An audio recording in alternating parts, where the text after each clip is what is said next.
Selamat datang di kelas mata kuliah Sejarah Sastra. Mata kuliah ini merupakan mata kuliah wajib yang diselenggarakan di jurusan Tadris Bahasa Indonesia. Mata kuliah ini sekaligus kelanjutan mata kuliah sebelumnya, yaitu Teori Sastra. Dalam mata kuliah ini, mahasiswa akan dibekali pengetahuan tentang kesusastraan Indonesia, mulai kelahirannya hingga perkembangannya sekarang. Dalam mata kuliah ini, mahasiswa akan menganalisis dan menelusuri perkembangan sastra Indonesia, terutama berkenaan dengan sastrawan, bentuk sastra, tema setiap periode, karakteristik sastra periode 20 sampai dengan 2000, aliran-aliran kesusastraan, pengaruh zaman, dan berbagai peristiwa kesusastraan Indonesia.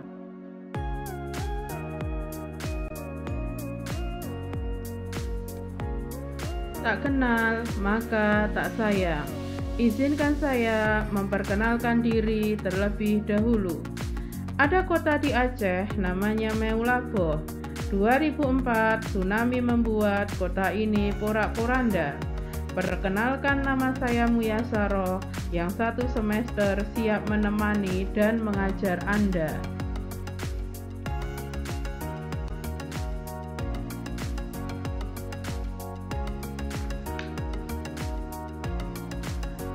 Riwayat pendidikan. Untuk jenjang sekolah dasar ditempuh di SDN Pangungsari 1. Untuk jenjang sekolah menengah pertama ditempuh di SMPN 1 Durenan. Untuk sekolah menengah atas ditempuh di SMP AN 1 Durenan. Sedangkan untuk strata 1 ditempuh di Universitas Negeri Malang, program studi gelar ganda bahasa dan sastra Indonesia, lulus tahun 2008. Strata 2 diselesaikan di kampus yang sama, Universitas Negeri Malang, Prodi Pendidikan Bahasa Indonesia, lulus tahun 2014.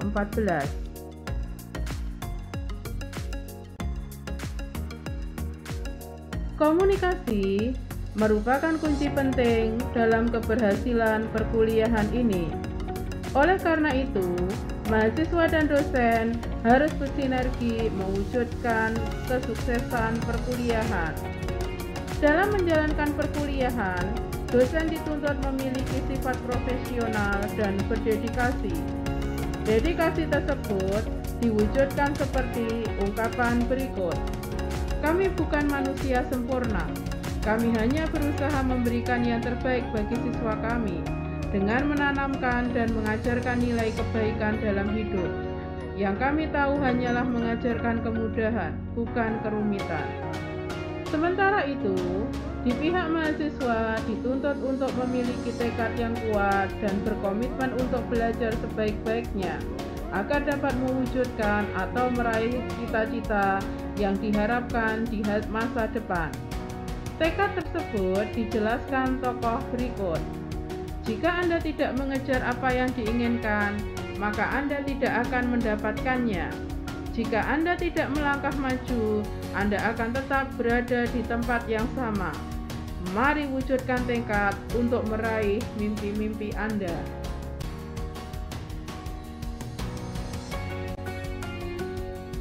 Kontrak perkuliahan dan penilaian. Kontrak perkuliahan merupakan pemandu jalannya perkuliahan yang memuat kesepakatan antara dua belah pihak, yaitu dosen dan mahasiswa. Dengan adanya kontrak kuliah ini, diharapkan perkuliahan akan berjalan efektif, efisien, dan lancar. Kontrak kuliah dirumuskan dalam 2 hal, yaitu kehadiran dan tata tertib perkuliahan.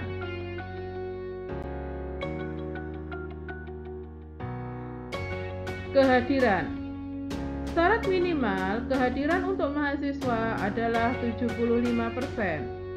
Mahasiswa harus mengikuti perkuliahan daring dengan jumlah kehadiran minimal 12 kali pertemuan, sehingga mereka bisa mengikuti ujian akhir semester. Kecuali ada dispensasi dengan alasan yang bisa dipertanggungjawabkan secara akademik.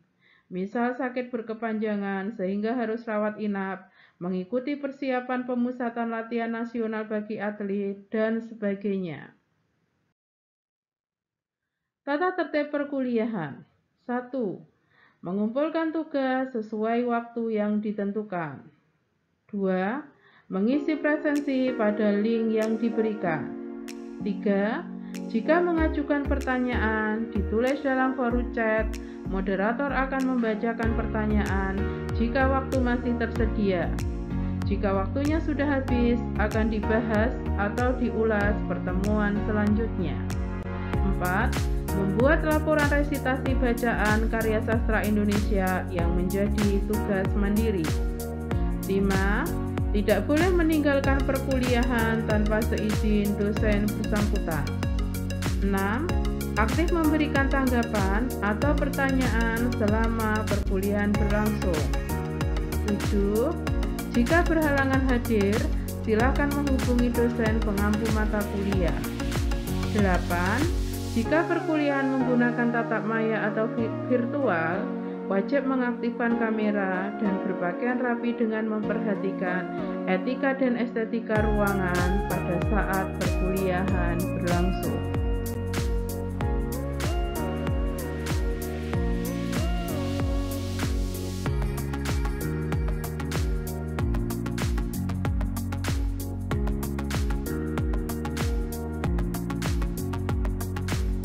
Metode perkuliahan. Metode perkuliahan yang digunakan dalam mata kuliah ini terdiri dari 5 jenis, yaitu 1. Pemecahan masalah, 2. Diskusi dan presentasi, 3. Penugasan atau review, 4. Resitasi bacaan sastra Indonesia. Resitasi yang dimaksud adalah mahasiswa diminta membaca karya-karya sastra Indonesia mulai periode 20 sampai dengan 2000 dalam kategori novel, antologi puisi, dan drama yang harus dilaporkan dalam setiap minggunya. 5. Kuis. Kuis ini sifatnya adalah fleksibel, sesuai dengan kebutuhan. Bisa dilaksanakan seminggu sekali, 2 minggu sekali, atau sebulan sekali. Materi. Materi perkuliahan diklasifikasikan menjadi 15 topik. 1. Konsep dasar sejarah sastra dan studi sastra. 2. Perbedaan periodisasi sastra Indonesia menurut para ahli. 3. Kelahiran sastra Indonesia modern. 4. Pertumbuhan dan perkembangan sastra peranakan Tionghoa. 5. Pertumbuhan dan perkembangan sastra angkatan Balai Pustaka. 6. Pertumbuhan dan perkembangan sastra angkatan Pujangga Baru. 7. Pertumbuhan dan perkembangan sastra periode zaman Jepang. 8. Pertumbuhan dan perkembangan sastra angkatan 45. 9. Pertumbuhan dan perkembangan sastra periode 50. 10. Pertumbuhan dan perkembangan sastra angkatan 66. 11. Pertumbuhan dan perkembangan sastra periode 70. 12. Pertumbuhan dan perkembangan sastra periode 80. 13. Pertumbuhan dan perkembangan sastra periode 90. 14. Pertumbuhan dan perkembangan sastra periode 2000. 15. Peristiwa-peristiwa budaya yang mewarnai sejarah sastra Indonesia, seperti heboh sastra, pengadilan puisi, dan sebagainya. Referensi. Sumber referensi yang digunakan dalam mata kuliah ini diantaranya H.B. Yasin, Kesusastraan Indonesia di Masa Jepang, Andi Muhammad Yunus dan Andi Fatimah Yunus, Sejarah Perkembangan Sastra Indonesia, Yan Mujianto dan Amir Fuadi, Kitab Sejarah Sastra Indonesia. Pusat Bahasa, Ensiklopedi Sastra Indonesia Modern. Ayub Rosidi, Ikhtisar Sejarah Sastra Indonesia. Claudine Salmon, Sastra Indonesia Awal Kontribusi Orang Tionghoa. Sawardi, Sejarah Sastra Indonesia Modern. Heni Subandia, Pengantar Sejarah Sastra Indonesia Jilid 1. Dwi Sulistiorini dan Ida Lestari, Pertumbuhan dan Perkembangan Sastra Indonesia Modern. Tidak menutup kemungkinan ditambahkan dengan beberapa referensi lainnya. Penilaian. Penilaian dalam mata kuliah ini dikategorikan dalam 3 bentuk, yaitu penilaian harian, penilaian tengah semester, dan penilaian akhir semester. Penilaian harian berupa kehadiran, keaktifan, tugas-tugas, dan kuis. Penilaian tengah semester diambil dari nilai ujian tengah semester dan diberikan kesempatan untuk yang nilainya di bawah 60 melakukan remedi. Penilaian akhir semester berupa ujian lisan dan penyelesaian tugas mandiri membaca karya sastra Indonesia.